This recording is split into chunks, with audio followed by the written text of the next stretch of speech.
but tell me more about that email. Yeah, so over the years, back in 2019 specifically, I decided to create this curriculum for educators. And the way that came about was from my involvement in the swim school industry, the lesson industry.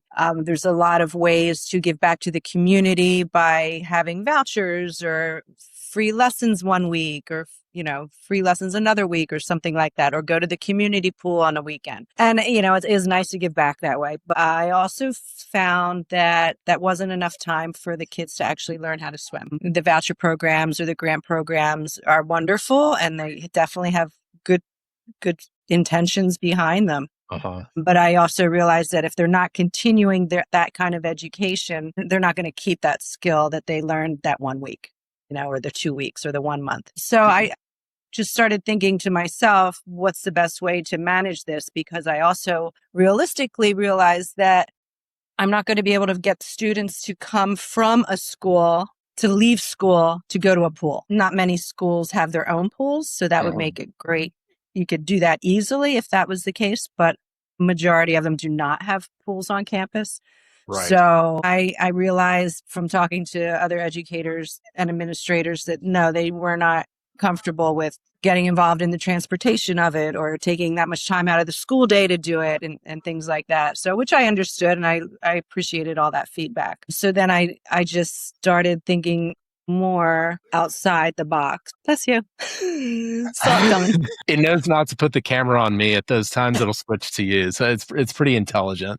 I like it. So starting thinking outside the box of how could I reach more people, the people who are more at risk or the people who are not getting the information of how to get to a pool if they have the means or the vouchers or their priority is food on the table, not necessarily an extracurricular activity as they see it sometimes. So I thought, well, these kids still need to learn it. What can we do? What can I do? And that's when I decided to create a curriculum. And the curriculum is an online course. If you're the teacher, you would log in online and you would take this course with 4 modules about the information about water safety and then how to teach that in a classroom setting. So you would have all those tools and all the knowledge that comes with it. Downloadable materials, printouts, sim plans, anything you would need to teach an hour's worth of water safety in a classroom without water. So it can go from ages 2 to 14 with considerations of ages, but normally teachers already know those considerations because they've been through their college learning about how to teach different ages. So I included as many things as I could possibly think of, and it's there, and now it's live. So I am excited about that. Yeah, so I'm just really pumped to have it in place, and I'm just trying to talk to as many people as possible. Everyone I tell it to believes it's a great idea, right? And it's hard to say it's not a good idea to teach water safety. Sure. So, Yep. So the other obstacle is, sometimes it's the time. They don't have time in the classroom maybe, or it's their budget, the school district budget. So that's a thing too. So I did give some more information about how logistically to make it simpler. For example, the way I'm explaining it to some of the schools is, let's say you're in your last week of your PE block of soccer, right before Christmas break. How about the very last week, you take 10 minutes at the end of each class, Monday through Friday, and you can teach all the lessons, and then you can be done and they learned about water safety. Then they go off on their break, they come back. Well, when they're on break, they're probably exposed to pools they're not used to being in or the beach or something like that. And then you do it again before the school year's over. So it stays fresh and they have to keep putting it out there so they can remember it, not like a thing. But it is simple enough and it can be short enough to break it up to a few different days without taking too much time from the regular classes. Love it. So I was talking to some of our friends over at Swim Across America just yesterday, and they were talking about education and the importance of these curriculums or these courses and I always use the term, putting the cookies on the bottom shelf, starting at the point where everyone can understand it, making things accessible. Talk to us about the content itself in the curriculum and how you're reaching those folks. And then also you alluded to the distribution of it. How are you, all the people in the sport, Kara, and they're the connectors. How do you get down to those those end users that are really going to benefit from it? Yeah. So, like you're saying, all the people in the swim industry, they're going to understand it quickly, right? But yes. So I'm talking to a lot of them. Like, for example, I talked to Cullen about it in depth, and he put me in touch with the girl in North Carolina who handles their PE for the county. And they actually do take all of their second graders to a pool every year, throughout the year, spread out.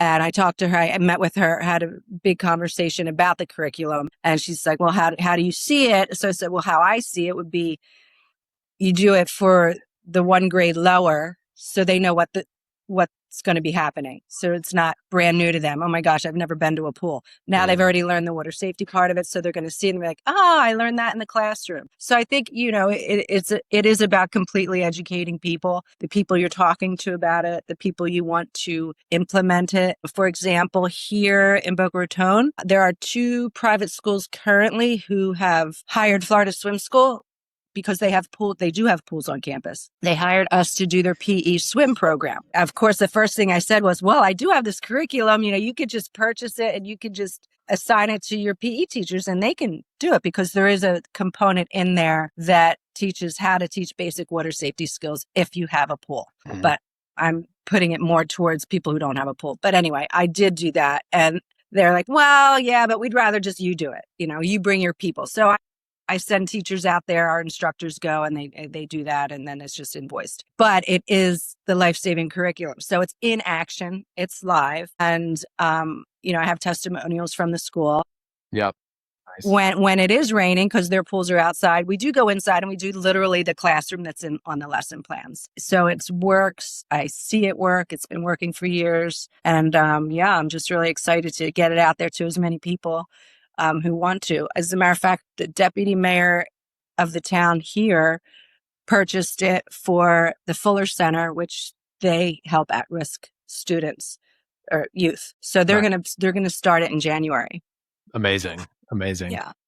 So congrats on the traction on it. That's awesome. That's really cool. It's been a couple of weeks since we saw each other at the U.S. Swim School Conference. Changing gears into that, I know you've gone to it more than once. What were your takeaways this year? It's one of the best years. Was it? What are the highlights? What are the things that you'd like to see improve there? Yeah. Well, I'm on the committee for the conference, so it was perfect. Love it. No, I'm very critical of it for sure. I was really pleased with the majority of it. There's definitely places that they can do better. And like the keynotes were good and informative, but they were almost, you could tell it wasn't their material. They were delivering material which is okay, but I'd rather see something a little more authentic. Yeah. But it's still helpful. It's still useful stuff. But if you're paying for the keynote, yeah. And I did get some feedback from other people on the different presentations. Some is always a home run. That's why we have the same couple of the people come back each time, because it's always a home run and they can diverse. They don't have to always talk about the same thing. Right. So that's always good. You can count on that, right? Because you do want to take things home. I know that we took a good bit of notes that we can take home, that we took home and share with the staff right away. Teamwork, making sure people are accountable, but in a good way. Instead of pointing out what they're doing wrong, you want to point out what they're doing right, because you really want to build everybody up for their morale and you want them to like where they work. So that kind of stuff was really good. How to make the environment where they work more cultured, not necessarily that you have to be kissing everyone's butts so though they like it there, but why do they like it there? Of remind why they like it there. And a nice thing that's happened here is that we have people who are bringing their friends to work, or some people, we have a competitive team too. So I think we have 5 now who went through our competitive team and then came back and wanted to work. So that's really cool too. Yeah. So I think that helps, because you realize, wait, I'm doing something right. It's good. You like to hear that. Of course, the best part of the conference is always meeting people. I made sure I met new people this time, because it's easy to get sucked into your little circle because you only see them once a year, right?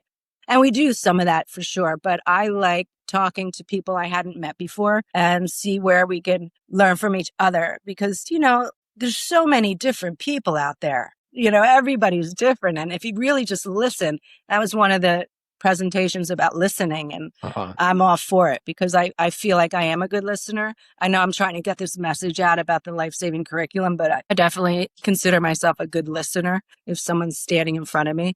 But I think it's about learning from other people. Yeah, I like that. Very cool. Are you going to be at the workshop in February? Kate for sure. I don't know if Okay. I am. I Nice. usually send Kate, and we're kind of narrowing down our list of who qualifies to go from our team. Very cool. We're going for the first time. We're going as a whole team. And I talked to Samantha, or I heard from her yesterday, so I'll be speaking. So we're totally psyched to Great. get to the next level with the conference. So we're excited. Yeah, We're that's excited. awesome. Okay, so swimmer on your bio on your website, self-professed swimmer by marriage. So what was it Is that like? still on there? That's it. Yeah, it's on there. Going from being introduced to the sport, Yeah. doing Yeah. that first swim I saw up at like an open water mile swim, to founding a swim school, and now your career, your DNA at this point is you've been absorbed into the swimming community. Tell us about that journey. Yeah, I love it. So I'll try to make it as quick as possible so it's not too boring. So I knew my husband Sid when he was a beach lifeguard with my brother, but I was a lot younger then, so I wasn't we weren't in the same crowd. Fast forward 10 years, I see him again in the same area with mutual friends now. And like, oh, wow, I remember you, blah, blah, blah. And we hit it off. We started dating right away. So that's June or July. It's the summertime. February, we got engaged. In September, we got married. It was quick. Amazing. Awesome. When you know, you Love it. know. Yeah, exactly. So I knew he was always into swimming. It was almost like the big joke. Where's Sid Cassidy? He's somewhere swimming. Or we were at a bar on the water, like, oh, how'd you get here? Did you swim across? Ha, ha, ha. Because I really knew nothing about the sport other than he was always swimming. So then we got married. His first job while we were dating, he was assistant coach at FSU. So I ended up meeting halfway and going to a collegiate swim meet. I was like, when does it start? When does it end? Because they just keep swimming back and forth because the warm up pool lanes are on the outside. I'm like, I don't think what's going on here? And then our first year after we got married went straight to JMU. And he was head coach there. And then that lasted 1 year because it was really cold and University of Miami opened up. So we went to University of Miami a year after we got married and we lived there 5 years. But in the first year we were there, he's like, oh, there's a World Swim Coaches Convention in Hawaii. I'm like, great, let's go. Sign me up. So we go there. And honestly, this is as soon as we walked into the hotel, this man from across the lobby, this huge pool, comes running up to him and just tackles him. Matey, how you doing? So it's Laurie Lawrence from Australia. And I met him obviously like that. And then we sat down and talked, and he started talking about learn to swim. It's like, you have to start teaching babies how to swim. So he's the pioneer of teaching babies how to swim in Australia. So I was like, well, that's really interesting. I never remember really lessons because I always knew how to swim. We had a beach house. My dad was a lifeguard. So, we were always swimming in the ocean type of stuff. I don't remember the formality of it. So I talked to him a lot about that. That was really interesting. Time goes on, maybe 6 months, maybe a year later, he's over in the States now, and we're in Miami. He's in Florida visiting Jack Nelson. So we went to visit and see them, and he shared with me his curriculum. He's like, you have to learn how to do this. This is it. Come out in the pool. Let me show you. Give me this doll. And it was unbelievable. So I was just sucked in, really. It was just so interesting because all I knew at that point was the collegiate competitive swimming, which, that's a lot to take it's on. It's a whole different side of nothing. it, right? Yeah. So I was like, cool, this is really great. So I started doing research with that and talking to people around. If I knew that they were swim coaches, I'd ask about it. Got pregnant with Quinn. As soon as he was born, he was, my first student. So it's been 30 years now. And it was just fascinating. I was still working at a law firm, and Sid was at University of Miami. So he was able to have like a learn to swim program, age group swim team, as just part of the deal, right? So I was like, okay, well, that's really cool. Maybe I can come do that. He's like, no. You don't know how to do that. I'm going to get somebody here. So, obviously I didn't know what I was doing anyway, much at that point. I was just trying things. Right. But I still did research because I found it interesting.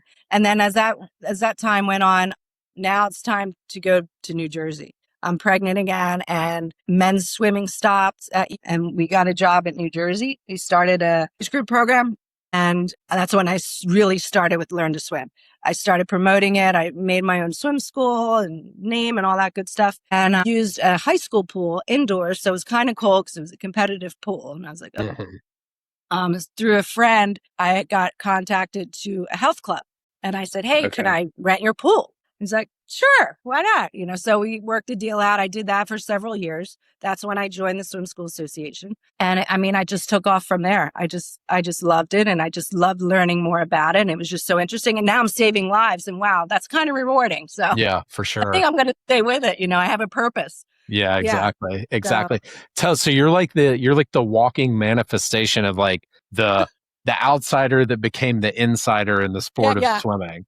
And one of the things that I think is totally great, especially in the swim school arena within the industry, is you have this friction of these folks that have come in and maybe they're corporately funded or PE swim school, private equity funded swim schools, people that don't know swimming or the culture of swimming, colliding with these people independently owned or, what have you, that our DNA is swimming. Tell us about the biggest, and you really see that at the swim school level because that, there's a lot of cash coming in and that's great. And I think that friction's good. Tell us how you've been helping to shape or maintain the culture of the DNA of swimming with having these new folks, if you will, come into what we might call our space, but is now everyone's space. Yeah. And I think it happens in any industry because the corporate will see, oh man, there's a lot going on over there. Look at all this. It's a revolving door. There's people everywhere. There's cars in and out and all these employees they have. That must be really cool. I'm going to get in on that. Right. Is that what you're saying?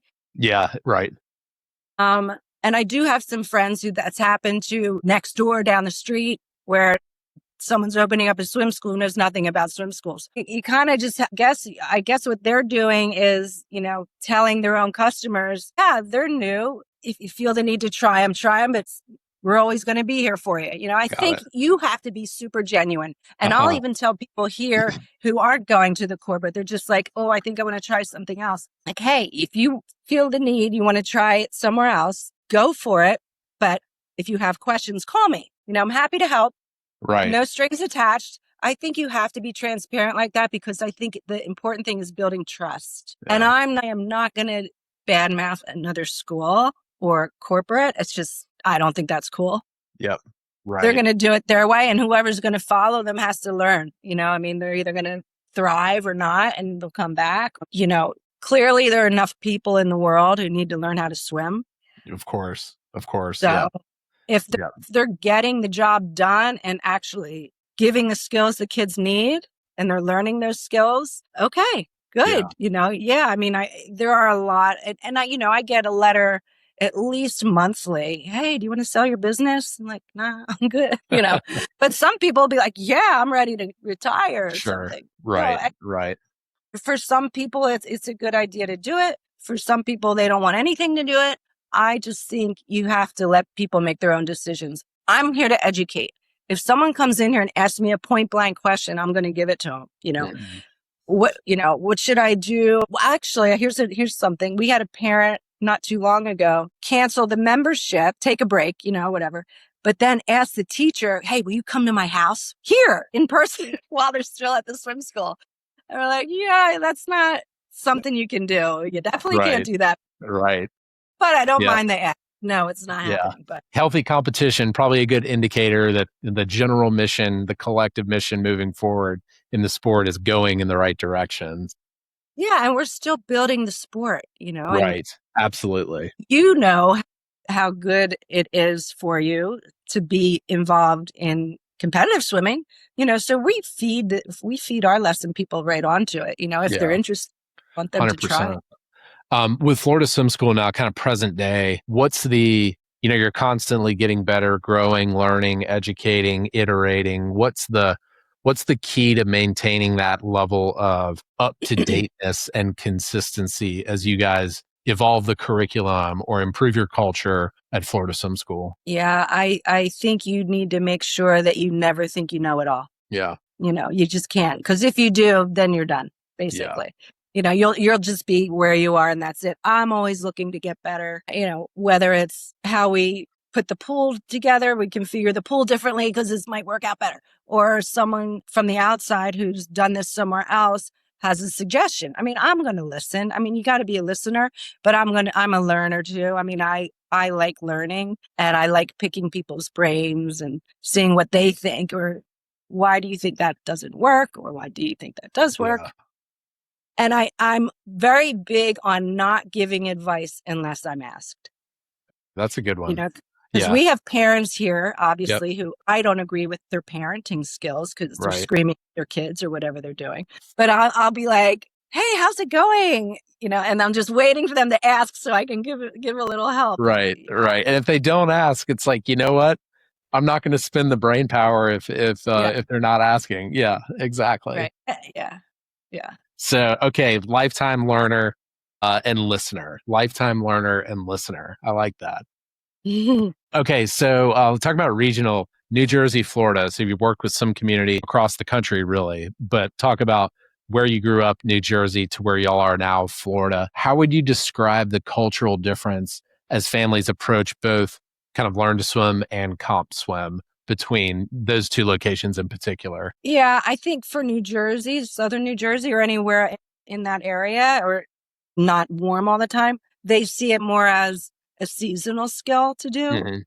or something just to fill time. Oh, it's swim time. It's time to swim. Let's do that in May or whatever. And those people, you know, they move down here. So they still have that mentality. And we do have some families, they come every summer. 4 years later, they're still coming because they haven't finished, because they gain the skills, they lose the skills. So, you know, it's that kind of culture for sure. And that's where you get into the educating again. And, you know, I'm very upfront about it in a nice way. You know, you just want to say, hey, understand, like, if you just come consistently, you won't have to stop and start and stop and start. You know, I understand things come up. Great. I get it. You're going to go on vacation for sure.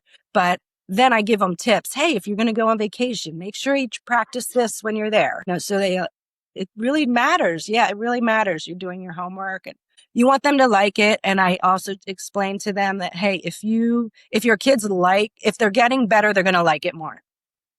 You know, Yeah. you always like something, the better you get at it. That's And great. then as far as competitive, I don't feel like it's that different here than there because it's year round. It's all Yeah. year long. What you're saying is all year round people kind of have a screw loose. We're all kind of Yeah. crazy. There's nothing else out there except Yeah, competitive. yeah, exactly. Okay, so with Florida Swim School and St. Andrews kind of in the portfolio, if you will, of work for you guys, how do you balance the two? Is it Kara side and Sid side? Is it as simple as that, It or is. is there more to it? Yeah, I mean, there's a lot to it, but we did balance it very well. So I'm at this location at the indoor swim school with our daughter, Kate. Mhm. Is over at St. Andrew's School he's the aquatics director there anyway, but he Mhm. also that's where our competitive team is. Yeah. So he has Quinn over there taking over for him. So Quinn's like the associate head coach there. So then Nice. we have our staff there doing competitive swimming, diving, and water polo. And then we're over here feeding, like introducing. So we will introduce water polo in our swim lessons. Yeah. So we have like mini goals and stuff. Cause you know, let's face it, some kids really like being in the pool, but they don't want to swim back and forth. So now we're introducing another way to stay in the pool with balls and playing water polo and just like exposing them to different things. Yeah. How's Because it was the so good for our kids. Yeah, because did they both play water polo growing up? So they both played through high school. Kate played through college and That's right. Quinn swam in college. What's the culture of water polo down in Boca? Is it big, or is it fledgling? Are you guys kind of introducing it to the area? Where is it at down there? No, I mean, it's not California big, right? So there's a couple teams in our area that are bigger and then there's high school. So because high school has a season in the winter. So it's not that big, but there are tournaments we can go to.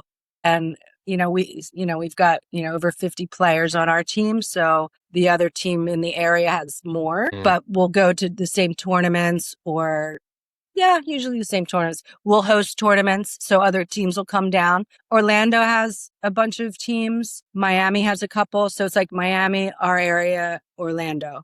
There's not much else. Gotcha. Because we still, I'm just curious because water polo for a kid growing up in North Carolina was always just like no one knows how to play water polo here. We're Yeah. like, it's this novel thing that we try to do periodically, but we're not Yeah. very good at. It was like fun day. Yeah, at swim practice. that's exactly what it was. Like a Friday, like fun Yeah. treat at practice. You Right, got to right. play water polo, and everyone's like, "How do you play water?" Like no one Yeah. standing on the bottom using two hands. Like no one knows what they're doing. No clue. So fun. All right. So, what are some back on Learn to Swim side? What are the biggest misconceptions you still see, or you're constantly still having to address from parents on why their kids need to either be water safe or progress to the next level? I guess the one part would be they're not educated enough, so that's on us. So I'll have a parent of a 3-year-old say, "Oh, we're going to take a break. He knows how to swim now." I'm like, so I have to come up with my analogies, which I do.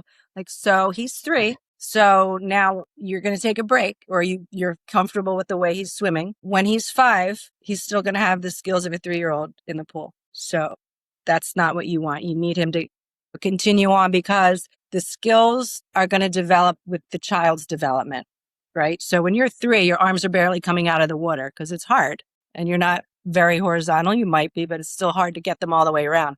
But once you're 5, those arms come around really easily because you're stronger and you have more mobility, and it goes with developing the body. So we do a lot of explaining like that. You have the parents who will, and a lot of them, they know nothing about swimming, or they wouldn't be asking that question, right? They would know better, So the one who comes in with the 1-year-old, when are they going to learn how to swim? They're not, well, okay. So now we have another analogy we can use. Okay, this is fun. Yep. So your child took a year to learn how to walk, practicing every day, right? They practice walking every day, whether it was crawling, sitting up, rolling over, that's still practicing the walk. Right. Now they're in the water 15 minutes a week. It's going to take a while. Yeah, So right. it's like, it's a commitment. I tell them it's a commitment from the teachers, it's commitment from the parents, and it's a commitment that your child comes in the pool every time you're scheduled. If you want quicker results, come more often. But obviously I'm not a fan of the learn to swim in 5 days. Okay. I think that's false sense of security for the parent to think that now their kid can swim. I think you can learn a skill in 5 days, sure. But if you're done and you don't practice it anymore, the skill's not going to be there anymore. So we need to be fair to the parents and honest with them about that. Yeah, they're going to learn how to jump in the pool and turn around in 5 days. But if you don't practice it anymore, they won't know it in a month or something. Make sure they know what that means. Got it. Yeah, because I'm learning on the swim school side myself with programs that do take that approach, a 2-week crash course, if you will, that's very in depth. Is there a baseline place for that sort of thing to build from, or is that just an altogether separate track? What's the philosophy there behind these different programs? Yeah, I think if you're going to do something like a fast track or full submersive because it's Christmas break, you bring them in for 2 weeks and then you go down to once a week. And then because you got to keep it enforcing it. You got to reinforce all the skills they're learning.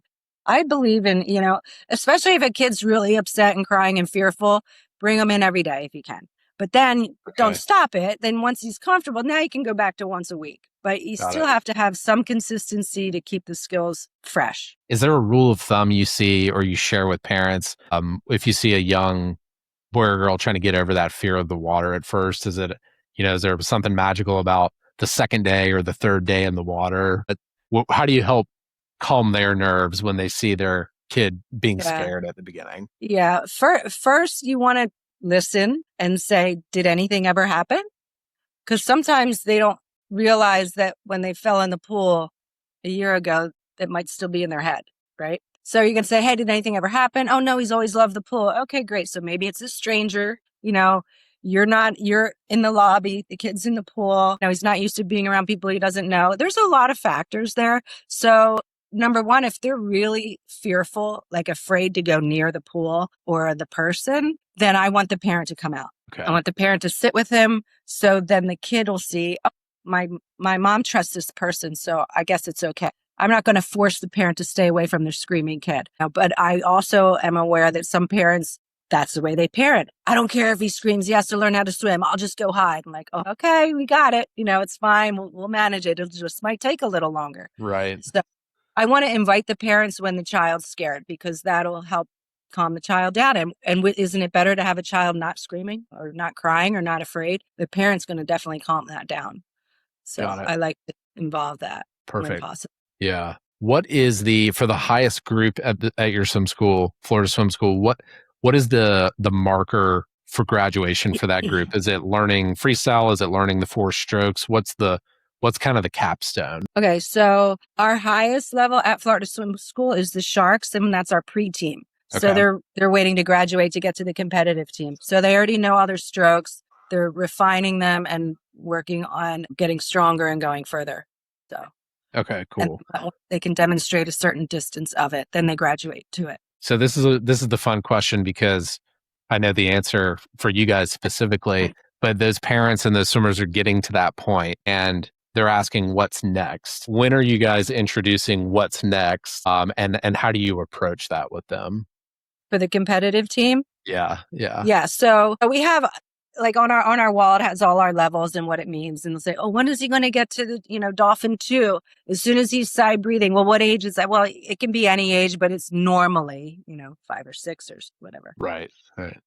And then we want to introduce them to the competitive swimming. And we tell everyone that once they get their strokes in line, where, the breaststroke kick is legal, or they understand the movement of the butterfly, then they can move to Sharks. Mm-hmm. And that's when they graduate onto swim team. And if that's something you want to do.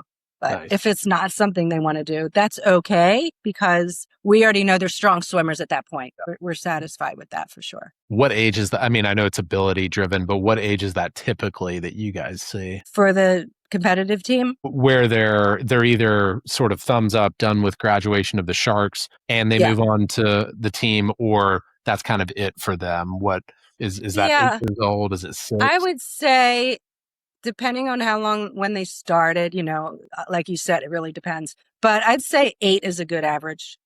Okay. Age 8, they're usually ready. And then when they get to comp, or maybe part of pre-team, I don't know. What kind of emphasis are you guys putting on?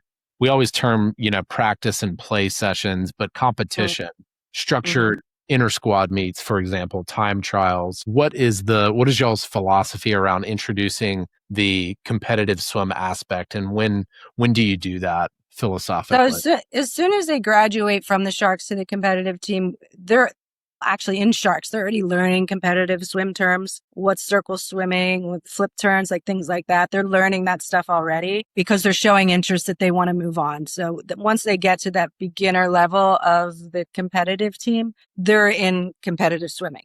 They're learning about relays, their starts, IM order, and how to take a break at the wall, not in the middle of the pool. And then we tell them roughly once a month competitions. Count on it. Okay. What's the thought process behind the once a month? Because, well, for me, I feel like I don't want them to get bored just going to practice. I want them to see what happens for going to practice, because now, but if you don't go if you don't do a race once a month, then I think it's harder to see your improvement. Yeah. I mean, we would totally. For that little age, for the young ones. Right. Totally agreed. So they get to that point. Is the handoff to Coach Sid complete at that point? For sure, but he doesn't really coach them. But yeah, I'm not involved in that at all anymore. Yeah, they don't go right to the senior group with him. No, they're not. That part.